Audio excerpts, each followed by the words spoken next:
Welcome to the Macro Podcast, episode 945. I'm Roman Loyola here with Jason Cross. Good morning. And Michael Simon. Hello, sir. In case you haven't noticed, it's August, which means we're not that far away from the new iPhone event. It also means nothing's happening. Yes. Yeah. Which we actually heard a report saying that it could happen on September 9th. Yeah. But we'll see if that Sounds happens. reasonable. That's when that's kind of what we guessed. Yeah. Last year it was on a Monday, which is a weird day for an iPhone event or any event that's not WWDC. They typically do it on a Tuesday, yeah. Yeah. So the 9th of September would be a Tuesday, the second Tuesday of September, which makes sense. But we'll see. That's usually what they do, yeah. This year, there's supposed to be a brand new iPhone, the iPhone 17. I guess we're calling it the 17 Air. We don't know the official name yet. It would be fairly shocking if they unveiled this thing and then called it not that. Because it's been that name for a long time. Yeah, everyone's just sort of glommed onto that and just that's what it is. It's what everyone calls it because it makes sense. And it makes sense. Yeah. And so we're going to talk about that in this episode. But before that, speaking of events, came out today, we're recording this on Tuesday, that Microsoft's coming out with a brand new revolutionary product. It's to commemorate their 50th anniversary. I did realize that Microsoft is 50 years old, but it's still kind of like... Yeah, they were like lockstep with Apple. Basically, the whole it was like Apple was 1977, and they were it's like they were right around each other, all of their entire history is very much correlated. Yeah. So this brand new revolutionary product is related to an old product, Windows XP, and it's actually a pair of Windows XP 3 themed Crocs. They're going to sell out in an hour or less. Maybe they're sold out already. Yeah, they're supposedly 80. They haven't listed these officially. It's just everyone's telling The Verge and stuff like that. Hey, they're doing this thing, and there's a photo and everything. But they're supposed to be $80, and they have a little clippy shoe charm and stuff. And Crocs aren't cheap. You can get them on sale everywhere, but the regular price, they're not cheap. They're not. Yeah, no, that's cheap, actually they're not. That's actually not too much for a premium for actual name brand Crocs. It's not. But they are. I kind of don't hate them. I kind of like them. I agree. They're they're clever. I don't like Crocs. That's my biggest problem with these. Is not. Because they have a green sole and inside they're made to be like that Windows XP background, which is called a photo called Bliss. It's the most viewed photo in the world. It's like a photo it was everyone's default background in Windows XP, and so it's green soles and a green inside, and the sky is the blue sky with the clouds is the top of the Crocs, and it's got a mouse pointer and stuff on it and all these things. I kind of like it. Yeah. The coolest thing is you get a little clippy, what do they call it? A gibbet or gibbet or something, whatever you put on the little Crocs holes to decorate charms, them. Yeah. A charm, a little charms. Charm, yeah. You get there's a couple of them, but everyone's gonna want that. Like that clippy one's gonna sell on eBay for $300, just on its own. There's probably somebody already making a knockoff that will be out before the actual official shoes are. But I get the same feeling as when I don't want to buy a Mac that looks like an old Mac, but I love seeing the iPhone cases or Apple Watch chargers or stuff like that look like old beige Macs, with the same styling and colors and stuff. So this hits that same vibe for me. It's if I like Crocs. Speaking of retro, we ran a story yesterday about I forgot the guy's name, but he put Tahoe on a G4 iMac because it's you can retrofit those things with Apple Silicon, and man, that is still the greatest computer ever made. It's 20 years later, it's still like you look at it and you're just like in awe that this thing exists. You mean the lamp? The lamp, yeah, the sunflower, the iMac G4, yeah. When that thing came out in 2000 or 2005, whatever it was, like it was stunning. I was on the cover of Time, and it was but even now, like if Apple came out with that thing tomorrow, like it would sell out. Just like thinner bezels, hours. like the same thing. Right. It's a really small screen. Like if you try to use it, you're like, my laptop is bigger than this. Sure. But they could do that with like a 19-inch display or something. Like it could easily. Yeah, I tell you, I would buy one immediately. They've gone backwards because like iMacs and Studio Display monitors don't go up and down. Right. They only tilt, and they don't turn either sideways, and they don't go up and down. They just tilt, and it's like that's not. They're all too low. Everybody I know who has any Apple monitor or an iMac or something has it sitting on like a ream of paper or something. Like this is an obvious problem that they need to solve. Yeah. Because ergonomically, they're not tall enough. Perfect. Yeah. iMac was like the perfect ergonomic machine. There hasn't been one like it since. However you want. Everywhere. And it stayed in place. It could be down for little kids. It could be up, you know. That would be just the perfect thing for if they ever kind of do a touch Mac, would be to get back to that.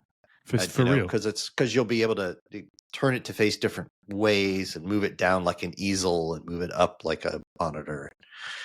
Yeah, and listen, put the one iMac is over the really other. Nice. Buy two of them and put one low and one high. And there's so many things you could do. It was awesome. Like stores bought it just to have it in like their window and have it be like a display piece. Like it was that cool. Yeah. And you know the iMac since then have all kind of been like the same.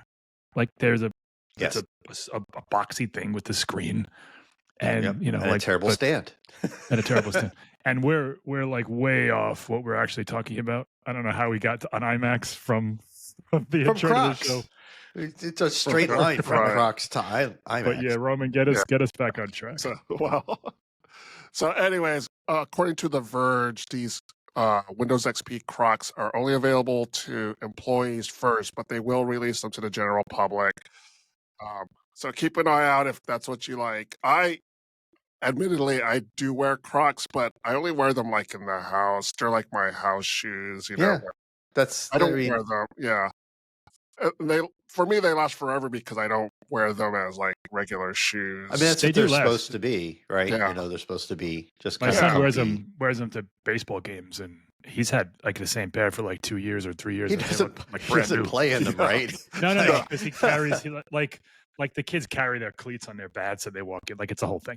But they do last. So $80 will last you a bunch of years. Yeah. If you want to use XP in like 20, I go through 30 shoes, man. My feet are messed up and I wear through the soles in funny places and stuff. Like I don't. I should. If Skechers had like a subscription or something, I would just do that because I have to get a new pair every year because I've worn through the soles like in a weird spot because my feet are crooked. Nike tried that once and it just didn't work. It was like every 6 months they would send you a new pair of shoes, but it wasn't that cheap and it just didn't. Well, how could it be? Yeah. Look, keep your eye out for the Windows XP Crocs if that's what you're into. When you get your Windows XP Crocs, maybe you can wear them as you stand in line for the new iPhone 17 Air. Sure.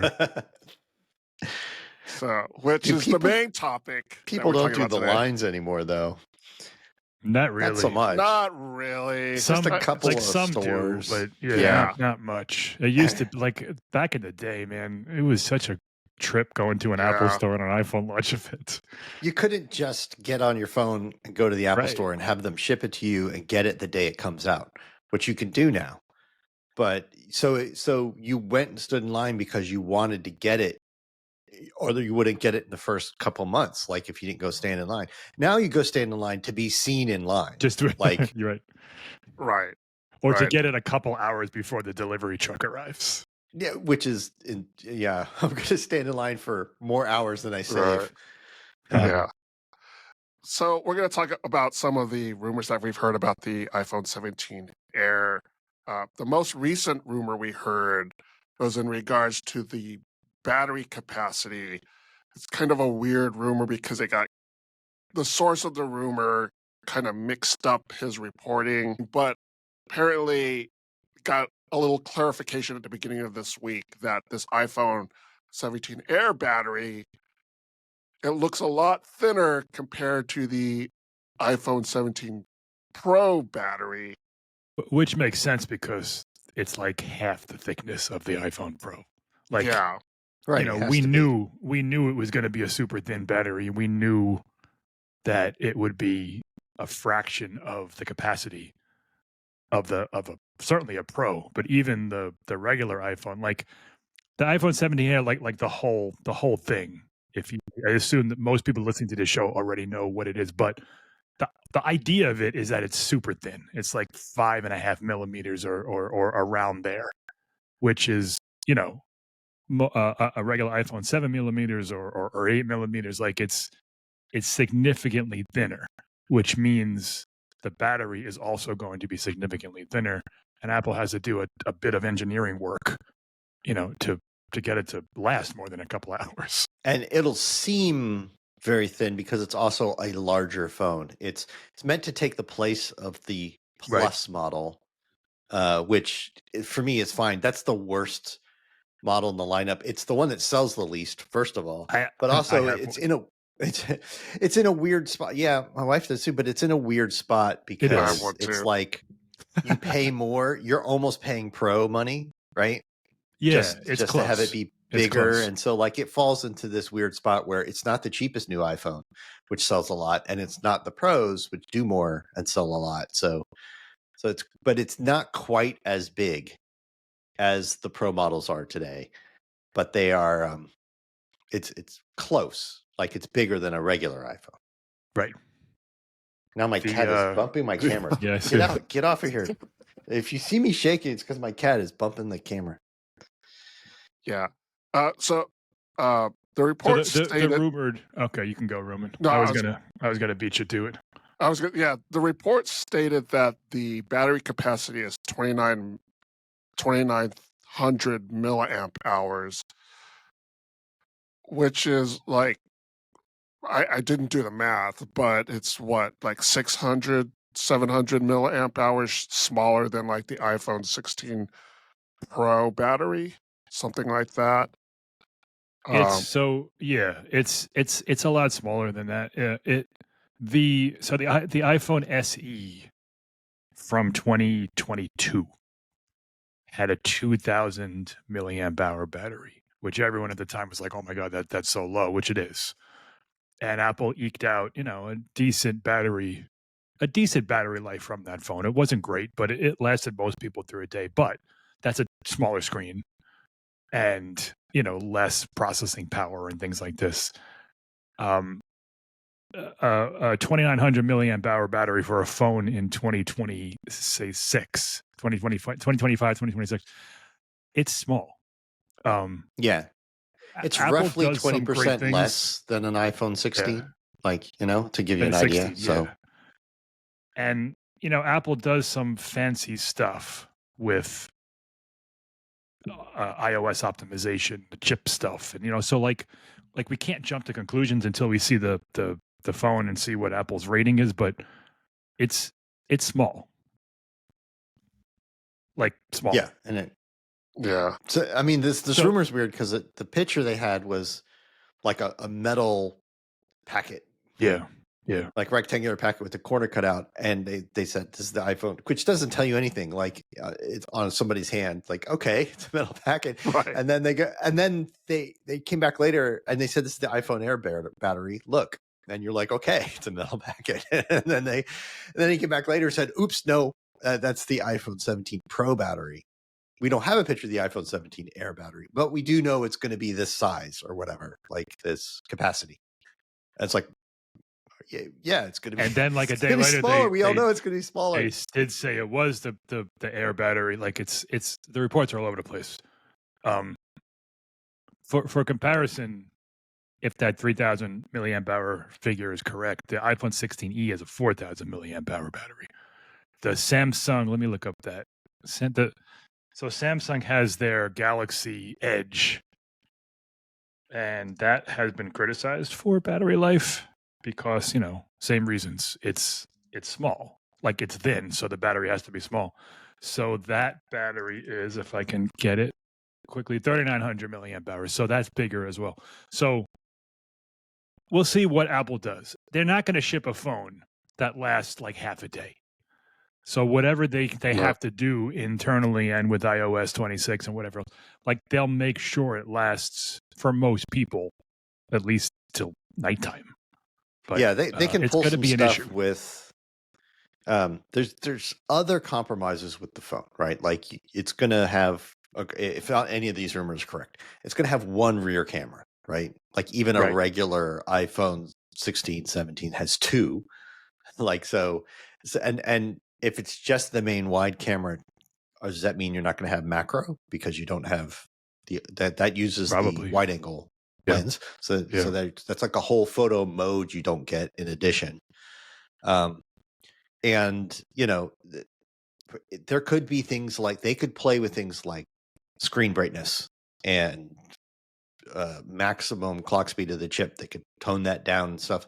They can do all these other little things to make it just like use less power and shave off slight bits of like performance here and there or capabilities here and there. Just that will, buy you a little extra time. But you're clearly not buying it because you want the most capable iPhone. You're buying it because you want the skinniest iPhone. Like that's what it's for. It's clearly like one of those things that people are going to go to the store, pick it up, and like, oh, like I want this. Like it feels good. It looks good. Apple hasn't really come out with an iPhone like that in a long time. Maybe the mini. Maybe like we can say like the 13 mini was that, where it sacrificed a bunch of things to bring to bring that smaller phone. But even that was more about fitting it in your pocket and fitting it in your hand. Like this is what's the I'm just gonna pose this question to either one of you. Like, what's the benefit of a skinny phone? It's just neat. It just looks cool. Like like that's I mean, and part of it is that. Part of it's just like it's the flex, like it's the you're out there using your super skinny phone. Everybody knows you have the brand new iPhone and it's super skinny, and like my phone looks like a fat chonker, like compared. Some people will, but I imagine that a lot of people will try not to. I recommend at least a screen protector. But like I get the case, no case thing. Like that's fine, but put a screen protector on it. I just don't know. I'm not sure. Like it's because it's not for me. Like I'm more excited about the Pro. Like they're out together with this rumor about how skinny this phone is. There's always this. Oh, and by the way, the Pro is going to be a little thicker than usual this year. And I'm like, yes, more battery. Like sure. I don't. Another 0.5 millimeter is great. Just I'm all for it. Like thin products are like Apple's thing. Like they've been doing that forever, but it's usually like, so the iPad Pro is the most recent example. Last year, it was when the M4 came out, it was 5.8 millimeters thick, but it was just an iPad Pro that they made thinner. This isn't that. This is a completely different iPhone with its own set of sacrifices and compromises to reach some desired thinness. And I'm really interested to see how people, or if people, are going to respond to that. There'll be YouTube videos and tweets that say, "Oh my God, look how amazing this thing is," and they'll compare it to the iPhone Pro, and it'll be super thin. But when push comes to shove, and people go in there to buy a phone, I don't know. I don't even know if I want one, to be honest. Like I've been thinking about it. I'm not sure. The general public, they're going to see the slick commercials that show how thin it is from the side and have something. And the commercials are never going to say, but you don't get a wide angle camera. Like you don't get macro. They're never, you're going to have less battery life. They're never going to say that. Right. And people aren't going to get that experience in stores either. They're going to go into their carrier store and they're going to look at what to upgrade. And they're going to be like, I want the super skinny one. Even if they notice there's only one camera in the back, they're just going to like look at it, maybe snap some pictures. Their phone's 2 years old. They don't care. So I think there's just going to be a lot of that. I think there's going to be Here's my take on this. It doesn't have to be a huge hit. It only needs to sell better than the 17 Plus would. Yeah. And those don't sell too great. The Plus models even are though kind of we all have weird. one. You guys all have one. Like I like the smaller Pro, but yeah, it's the least selling of the 4 standard iPhone models. Actually, it probably sells less than the E's that come in the spring. Yeah, so. I have a friend that called me up, I don't know, 2 months ago, maybe a month ago. And he said, listen, he had an iPhone 11, that's old. And, he said, I can get the iPhone 16e from my carrier for like $80 or whatever it was. Mm-hmm. He's like, is it worth it? And I'm like, yeah, it's a fine shit. And I listed all the things that we would list as negatives, including the fact that there was a new phone coming out in like 3 months. And he's like, yeah. And like none of that registered. And he's like, okay. He's like, so it's a good phone? I'm like, yeah. I'm like, it's a new iPhone. It has 1 camera. Yeah. It'll be better than your existing phone for sure. Yeah. And he went out and bought one. iPhone 11 and he loves 2 cameras? I don't remember. It does. Yeah. It has 2. But it's still, the 1 camera is better than both of those on the 16. Yeah, it's true. Yeah. And also, his battery life is going to be like triple. Right. And so like that. So he bought one and he loves it. And so like the target market is people who just are, there's probably a lot more people using iPhone 11s and 12s out there than we think. And, the 16e exists and there's that, but like a phone like this that like is so different than the one that you're getting rid of. It's lighter, it's thinner, it's newer. Maybe that's all Apple is trying to get at. It doesn't need to be practical. It's not right for people who are buying a phone to get the most practical option. They're buying a phone because like it's cool style, it's the new iPhone. Sure. It's visibly the new iPhone. Like it's yeah. Like someone walking around with an iPhone 17, I can't tell it's a 17 versus whatever. Like, I mean, an iPhone 16, like, is it a 16, a 15, a 14? I have to get up close and start inspecting it. Like this, you instantly see this and you're like, oh, it's... why don't we talk about some of the other rumored specs? Do you guys think it'll have an always-on display? Especially with that smaller battery? I actually do. Oh, you don't? That's interesting. No, I don't. Well, you guys don't. You guys have different opinions. Well, I think we've heard enough rumors that Apple is going to bring the always-on display to the base model, and if they do that, then I think it'll come to the Air as well. And I think that display, that LTPO display, isn't that like more power efficient than the other ones, and like that'll help with battery life. Like, I mean, we'll see. I mean, I tell you what, it's freaking about time. That's the one thing on this phone that I have, the Plus. Like that's the only feature that I really, really miss. Yeah, the camera's not as good, and the chip's not as good, and I do miss a little bit of promotion sometimes. But that damn always on display is like the one thing every single day. I look at my phone, it's just a black nothing when it's sitting on a table, and it's time. And if you're going to spend $900 on a phone that's this new thing, and I think it needs it. Yeah, my worry would just be battery life. Like I feel like they're gonna. It's not what they're capable of doing, and it could even have that hardware in there. It just be disabled in software. It's like this is too much battery drain. Just like promotion. Maybe like you might be right. It may be limited and not go up to 120 hertz and stuff like that because that's a big battery drain. Turning that off. Yeah. We've done the testing. Others have when they started adding this, So, and I think the experience isn't that great. I think the experience of having a variable refresh rate helps a lot. Having it go higher than 60 hertz, it doesn't make that big a deal. I don't think. On iPhones, those things are tied together. But I think if you had a 60 hertz screen but had a variable refresh rate, it would feel just as smooth and responsive and good, and for most people, and it'd be fine. Yeah, so I don't know what they're going to do. The display is such a huge part of power draw. Yeah, all the display features, brightness, everything else. That's where they have the most to make up the most sort of, where they could get the most battery life back. So I don't know what they're going to do. Jason, you talked about the camera earlier, so they're probably not going to be a what's it called, a macro lens? Is that what you said? It's not going to have. It's just going to be the main wide camera, Right, the 48 megapixel main wide camera, and iPhones take the up close macro shots with the ultra wide. That's what I meant. Yeah. Right. So the ultra, because the ultra wide has a very, very, very short minimal focal length, so it can take those macro shots. So it's probably not going to have macro, because I don't think they can make a wide with like a 1 centimeter focal length or whatever. What percent of iPhone, I'll say 15 and 16 users do you think use macro at all?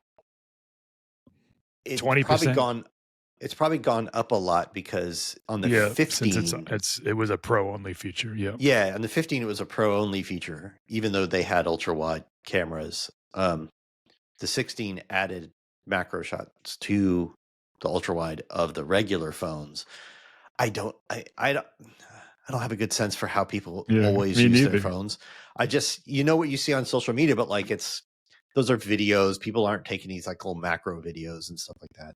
I know I take up close shots a lot. I know my wife does, because she's taking pictures of little things, jewelry or whatever, something, a leaf, a bug, a flower, whatever.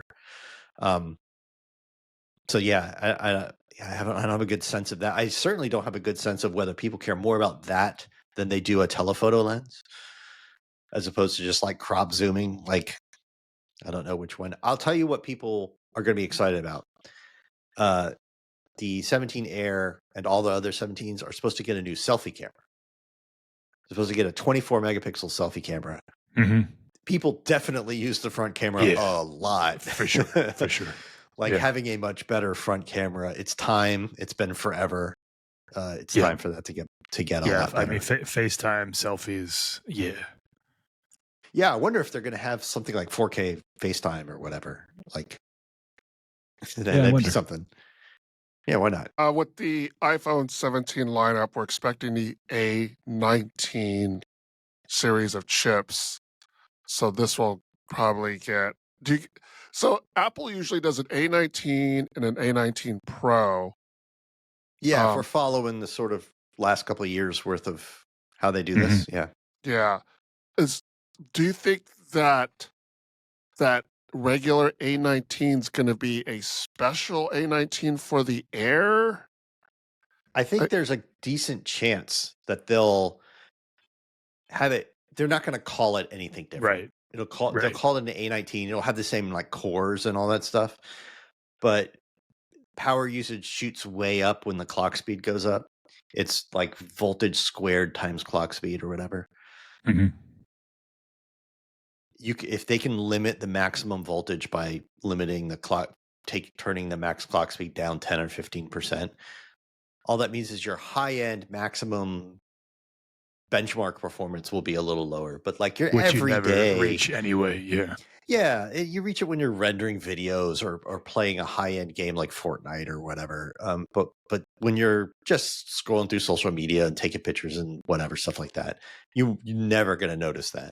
And that's a good way for them to just kind of make sure battery life's a little better. So it would not surprise me if they'd still call it an A19. There's no difference, but if we go to benchmark it and it's not just a percent or two slower, it's like 10% slower, I would not be shocked at all. Apple does that with the iPad mini. Same thing. Where it's a little bit slower than the iPad Air, and you're not going to notice it. It runs perfectly fine. I mean, it's an iPhone. I mean, they've been more than fast enough since like the A12. I mean, these chips are ridiculous for what they are. I agree with Jason. That makes a ton of sense to me.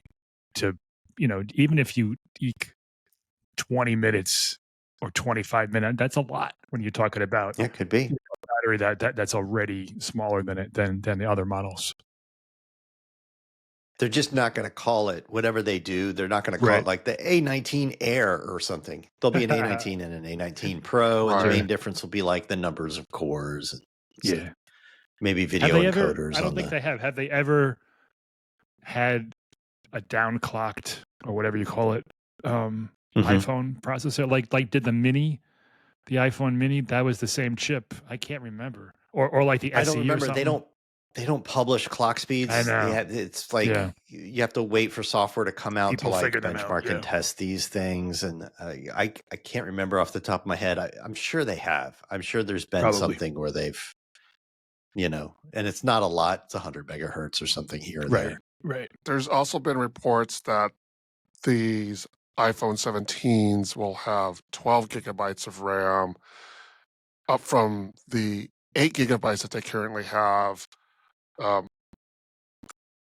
That'll help run Apple Intelligence. I don't know if users overall will notice a difference. I mean, Apple doesn't even tell you how much RAM is in the phone when you look at the specs. We only knew like immediately that the iPhone 17 had 8 gigs because it was compatible with Apple Intelligence. Like that's like the baseline requirement. Otherwise, I mean, I don't know. Like Android users make a big deal. Like, oh, the Galaxy S25 Ultra has 18 gigs of RAM. Like, okay, great. Like, what are you doing with it? Apple will only give us what we need to run things. It's very efficient. It's nice future proofing. Like there'll be a time when you're trying to get iOS 28 and some feature is only available on this model and that model, and you look at it and you're like, oh, it's the 12 gig phones. It's the phones with 12 gigs or more. So it's nice to have that kind of thing. The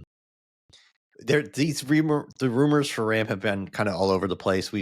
They've gone from only the Pro models will have 12 and the regular and the Air will have 8, and then they're like, no, they'll all have 12. Like, no, they're trying to figure it out. It comes down to like supply chain stuff, and that's going to be kind of a surprise. I give it kind of even odds for whether the non-Pro models have 12. I think the Pro models will. I think they will too, because I think Apple likes to separate them from each other. Like for a while, the Pros. But again, they don't even tell you. They don't. They don't tell us.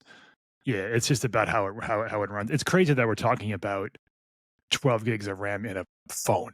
It's bizarre. Like it wasn't that long ago. But it's $1,000 phone. Max had 8 gigs. Like Max started at 8 gigs of RAM. The iPad, and that was a crime. The MacBook Pro started at 8 gigs of RAM for $1,600. Not that long ago. That was a crime, though. That was terrible. Sure. Yeah. But it still existed less than a year ago, or about a year ago. I just looked it up. The first iPhone had 128 gigs of RAM, 128 megabytes of RAM. And now we're talking about, whether it's going to have 12 gigs or 16 gigs or 8 gigs. It's just crazy.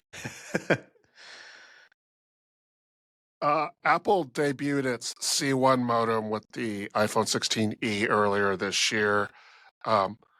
So there have been kind of mixed reports that Apple's going to possibly use the C1 in the non-Pro phones and then stick with Qualcomm for the Pro phones, because the Qualcomm chip still is a better performer. And it also does millimeter wave, which the Pros need. Yeah, it's a Pro feature, at least even in the US, at least North America. There's 12 miles of millimeter wave in the US. Yeah. There's been mixed reports. I think the latest on that is that there will be even the regular models will just use Qualcomm modems. And the C1, you'll get a C2 in the 17E in the spring. And then the C2 can be in the iPhone 18s next fall or something. But I'd expect just Qualcomm modems in all of them.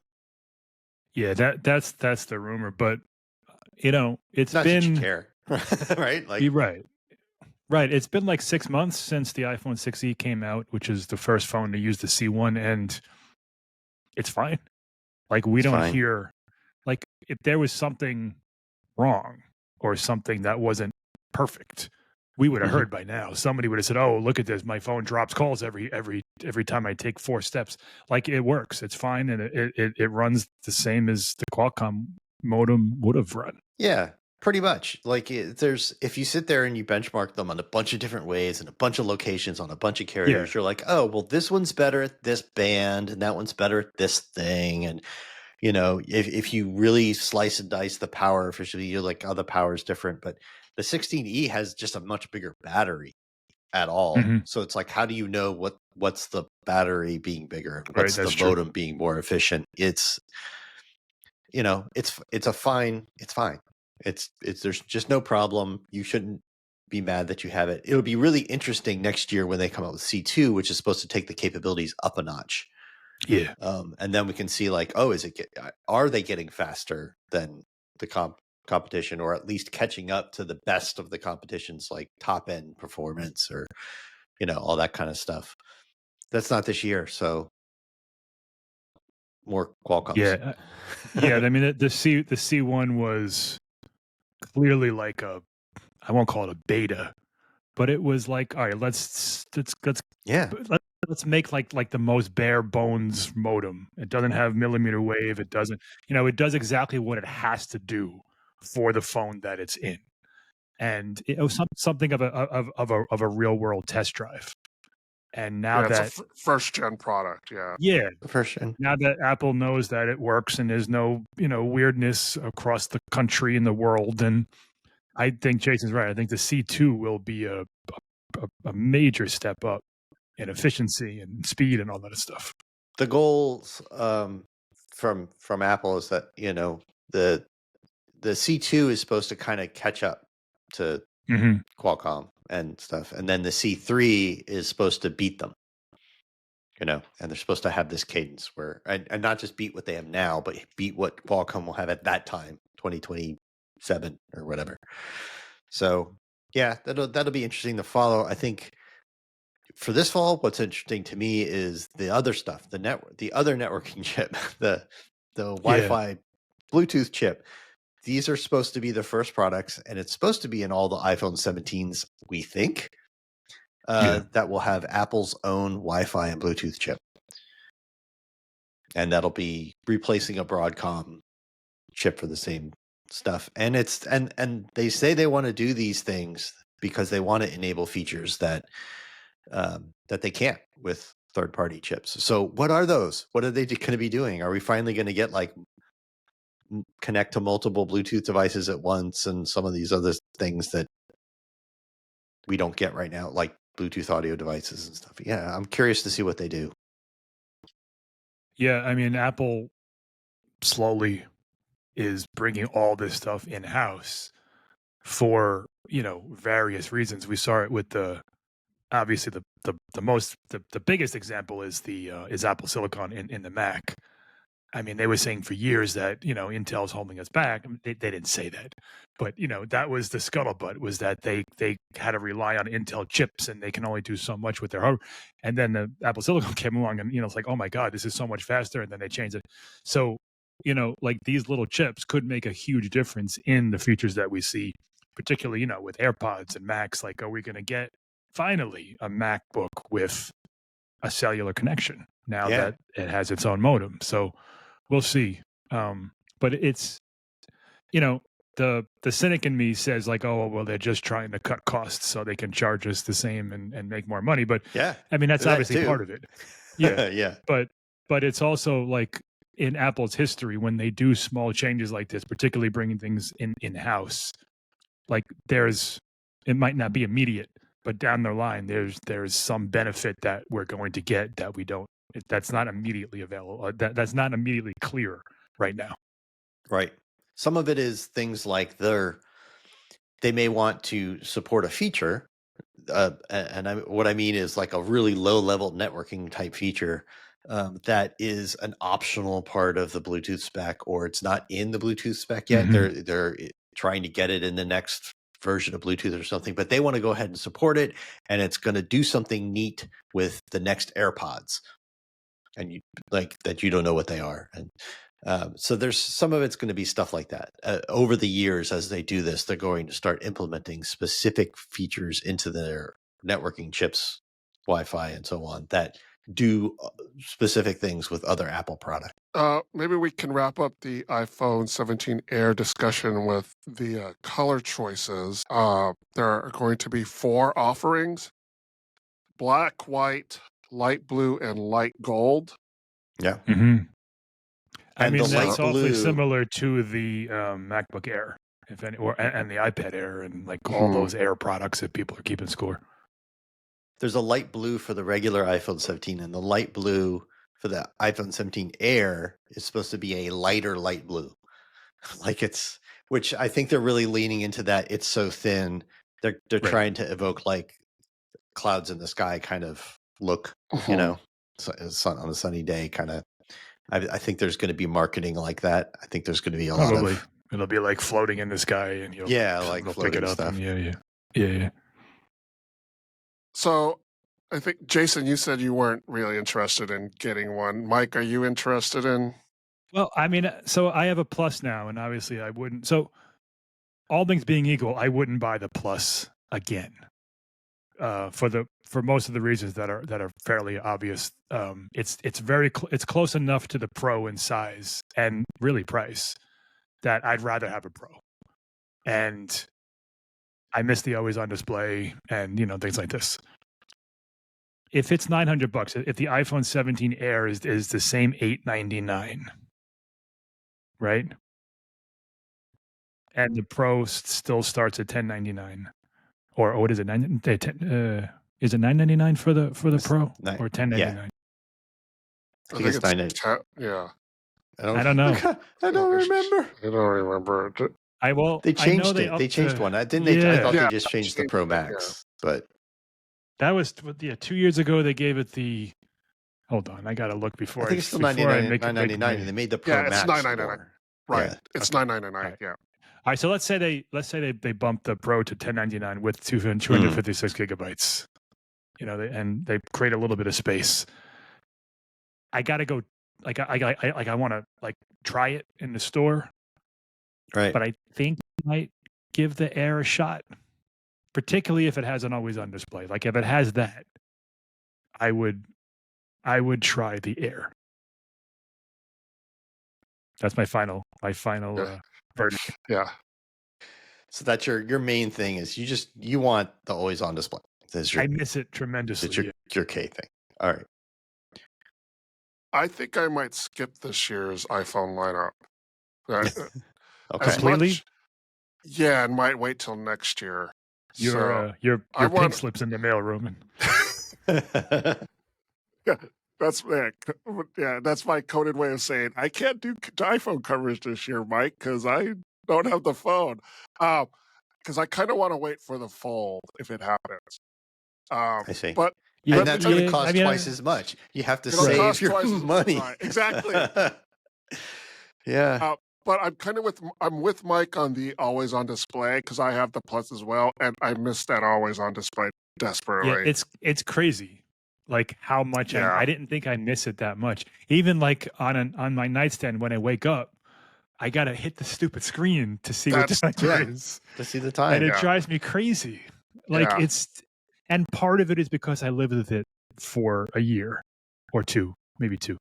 But it's also like this is like table stakes. It should be at this point. Yeah, every Android phone, no matter what you pay, supports that, and they have for years. Yeah, it has the option, right? Yeah, like if it uses more battery, okay, the default is off, right?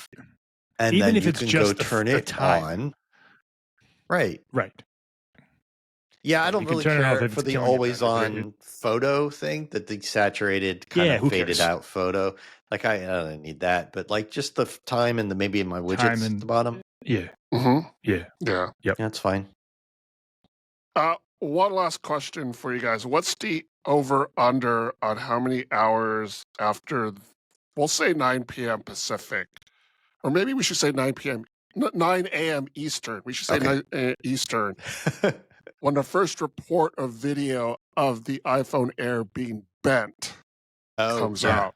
Because that's going to happen. Yeah. Jerry-rig everything is going to bend it. He's going to find, because he bends the phones now. It's just about how much force does it take, right? So yeah, he's definitely going to do it. I don't know. They're supposed to have like a sturdier frame in it. I can tell you that I'm sure Apple has put this thing through so many tests because of Ben what happened with yeah. the iPhone 6, or 6S, and also because they know people are going to try to bend them. I haven't looked up or seen. So the Galaxy S25 Edge is Samsung's version of this super thin phone. I haven't looked or seen. Just comes just in my feeds and stuff. Like if bending is an issue, or if I'm sure somebody's done it, but it doesn't seem as though it's like a widespread issue. I also don't know how many they've sold, but I am sure Apple has gone to great lengths to make sure that this thing doesn't, you sit in your back, puts it in their back pocket, and all of a sudden their phone's, like curved. Warped. Yeah, it's the first day it's actually out. Like, it may not come in the pre-release things, but the first day it's actually out, someone's going to definitely bend it. Like, somebody will do it. A YouTuber will 100% destroy any phone for views. It's going to happen. So the question is just like, how hard is it to bend? And I'm with Mike. I think they've done their homework and made sure that it's not going to be easier to bend than, an iPhone 15 or something, right? Like our 15 plus or something. It's going to be a normal amount of bend pressure for this. Yeah. Well, for more information about the iPhone 17 Air, check out macworld.com. We have a kind of like a guide to all the iPhone 17s, or at least it will turn into a guide. Right now, it's more of a rumor roundup of what we've been hearing, and stuff. Yeah. So, and then as rumors become facts, we start to replace everything. Yeah. Yeah. So if you want more information, check out our website. Before we move on, a little public service announcement about the podcast. We're doing some tweaking, some adjustments to the podcast. We're changing the format a little bit. So you probably even noticed that in the past couple shows. For long-time listeners, that we've been doing a few things a little differently. We're just gonna we're gonna liven things up a little bit and change the format a little bit so that it's just hopefully be a little more engaging, and also to tee you up for this the segment you're about to introduce here, Roman, is we just want it to be a little more interactive with you guys. So and part of that is we're gonna have this segment where we answer your comments and questions. Yeah, so this segment, we post videos and we get comments on your videos, we get emails, we get feedback on social media. So we thought this would be a good opportunity to talk about some of your comments and respond to them. So the first set of comments is in regards to a video short that Jason made. It's about the AirPods audio upgrade comparison, because Apple is saying that with the XOS 26 updates, that they allow for studio quality recordings with the AirPods 4 and the AirPods Pro 2. It's essentially any AirPods with an H2 chip. Yeah, I don't think they said it, but I think it will probably also work with the Beats, the new Beats that have the H2. I think they'll need a firmware update for that, but you need a beta firmware update for this thing to work too. So. Yeah. And on the Macworld TikTok account, that's at Macworld in case you want to follow us on TikTok. Jason posted audio samples to see if you could hear the difference. And most of you did, but it's not really as simple as that. Rich Free said on TikTok, it seems like it's not capturing any more or better data, but is being upscaled, right? It sounds artificial, like an early Photoshop filter. Even if the models get good enough to sound realistic, it will still be fake, weird.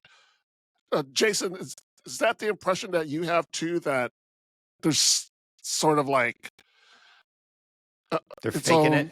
Yeah, they're faking it, so to speak. Yeah, I mean, there's only so much you can do with these tiny little mic diaphragms. They're on the side of your head. They're like, and Bluetooth bandwidth, right? The new H2 chips support a 5 gigahertz Bluetooth band that can avoid some interference and give them a little better bandwidth. But Yeah, there's only so much you can do. I do think they're kind of using a model to kind of take the very, very tinny robotic sound of a normal AirPods recording and boost the mids and low ends to make it sound more like the microphones like we're using now.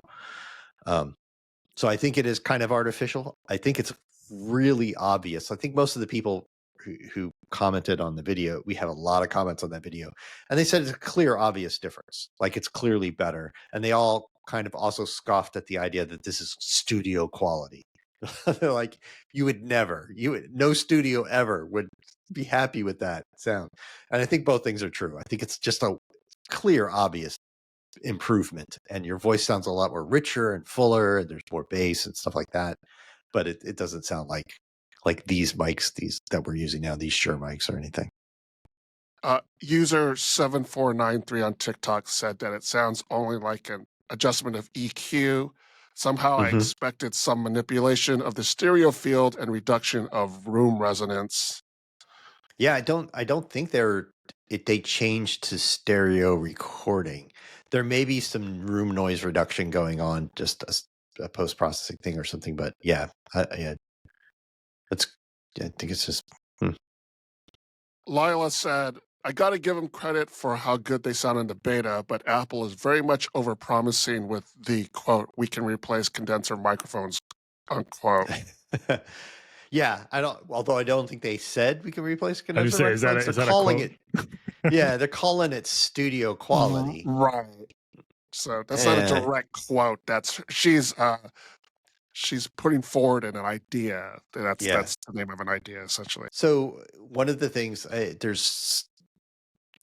I don't know if you have this comment, Roman, but somebody in there who's an audio engineer commented that like they record a lot of things where people call in to something or something, like on a podcast or something, and they say they always make them talk into the mic that's on their phone, not use any kind of earbuds or something like that, because the Bluetooth bandwidth really makes them have to crunch down stuff a lot. It sounds terrible. You get the best audio quality directly from the mic on your phone or your laptop.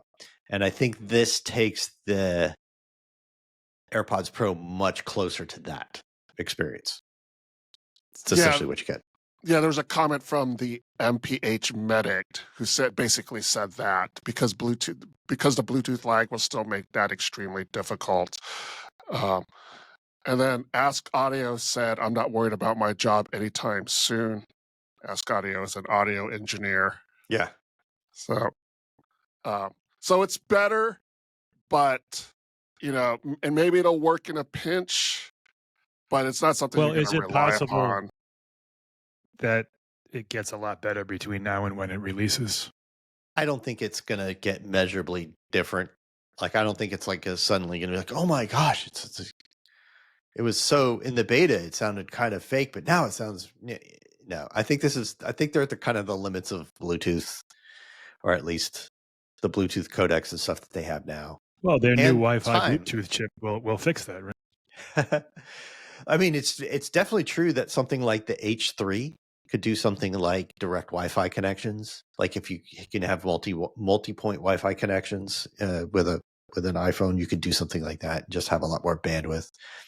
They also are limited by time. There's only so much post-processing you can do without adding a bunch of latency to the audio, which like totally. Can you imagine like calling somebody a FaceTime call and your sound is like a second behind your mouth moving because it's trying to boost your audio quality? So there's only so much they can do. I think it's a huge improvement. It's clear. I mean, you watch that video and you're just like, it's obvious. It's really obvious which one is what. Apple they get in trouble with themselves by putting names on stuff that overpromise. Yeah. Jason did another TikTok short that got a lot of feedback, and it was a video that Jason did about the iOS 26 camera app. He basically showed a demo of how Apple made it cleaner and simpler to use, but some viewers didn't really like it. there were two commenters who said they were former Apple employees, and they said they disliked it. One user's name was Allie, who simply said, hate it, while another user who goes by Ari said, I hate the entire look and feel of iOS 26. I get developer updates, and when I heard about this, I stopped updating, and it's horrible. So we talked about that way back at WWDC and even before WWDC. We were on the show. We said, this is the peril of like major UI updates and why you don't see them that often, because it doesn't matter how good they are. It doesn't matter if you can prove it's like less taps or whatever to do this. It's people get used to something. They get muscle memory. They get like just used to the way something looks and having to only kind of half pay attention to it. And then now suddenly there's cognitive load. I have to pay attention to the interface again because it's not just rote memory to me, and they hate it. Like no major interface update has gone unhated, at least at first. Sure. So yeah, I'm not surprised. I honestly think though the camera, you'll feel really familiar. Things haven't moved around that much. All right. So here's a question for you. Is it a change for the better, do you think? Yeah. I mean, I think most of it's the same. It just kind of looks different, and it's a little easier to get to some of the advanced features than it used to be. Like they're like larger buttons and stuff. But then there's the clear winner is that in the upper left, you have that little menu that gives you all the format options. Like you can change video frame rate and resolution and stuff like that without going into settings to do it. That's should have been there for a long time. Thor on TikTok said, I like how clean it looks, but I don't like it when Apple hides interface features. There's going to be a lot of confusion, especially among older iPhone users when they upgrade. Fair. That's why you do those videos, so we can show you what's things that are hidden. People get complacent and comfortable. You need to shake things up every once in a while. But Javi Meister, he's on board saying it looks sweet and is looking forward to it. So some people do like the new camera app. Our last comment comes from an email that I got from someone named Chris Baker. They sent an email in response to an article I wrote about the Mac's relevance in light of iPad OS 26. I basically wrote, the premise was that iOS 26 makes the iPad a better machine for a lot of people than the Mac. I also mentioned a frequently referenced quote of Steve Jobs where he compares Macs as trucks and iPads as cars. Yeah. So sometimes you need a truck, but not everybody needs a truck. Right. Baker wrote this short email that said, number one, pretty clear you don't drive a truck. And number two, it's called terminal access. iPads will never be viable until that's a reality.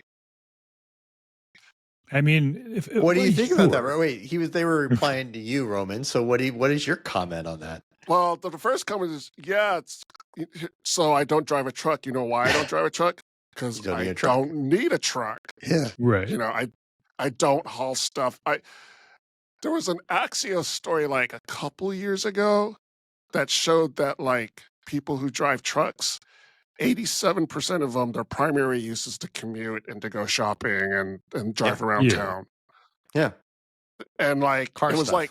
and like 7% of them said they actually towed with their truck. Yeah, maybe. Yeah. Like, how many times do you see a pickup bed with something in it? Yeah. I don't use a truck because I don't need a truck. And the thing about terminal access, I would wager that maybe 80% of people have never heard of the terminal. I think it's much higher than that. Yeah. So if Apple had to rely on people who use terminal access to sell Macs, they'd go out of business. Yeah. Right. I mostly agree with that. Like, I know for me, like, that's one of the reasons why an iPad with a keyboard's not going to replace my Mac. Like, but I'm a nerd who's been doing like, sure. I've been a consumer tech editor for 20-something years. Yeah. I know my way around the terminal, Python and stuff, and I want those things. So yeah, I'm not surprised that those things aren't on the iPad, and I honestly just don't think. I think there's a huge number of people who don't need or want it. Yeah, right? I mean, let's not forget, Apple nearly went bankrupt selling Macs to those people. I mean, it's a completely different company now. And the fact that the Mac still exists and has terminal access, we should be thankful, because they could probably true. eliminate it and it wouldn't Yeah. affect their bottom line at all.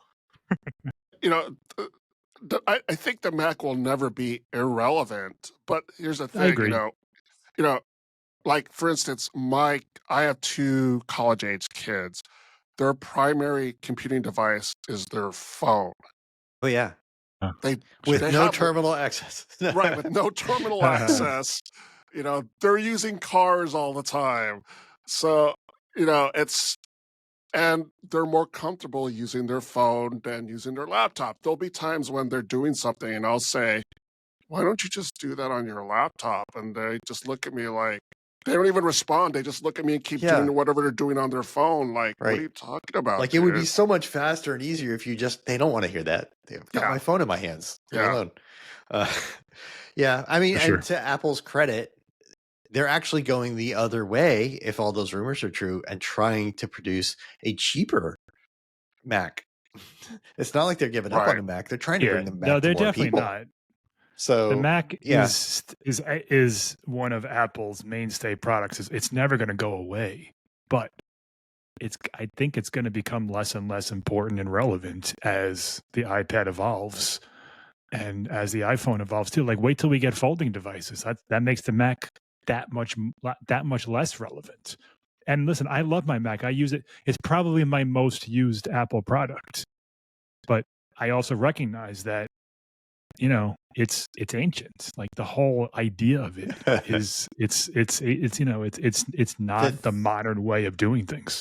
The thing that worries me most is that as we get into this world where the iPad is kind of like the de facto truck for most people, like your phone is your consumption device and that's your truck, that we're going to lose the ability to get any software that doesn't go through Apple.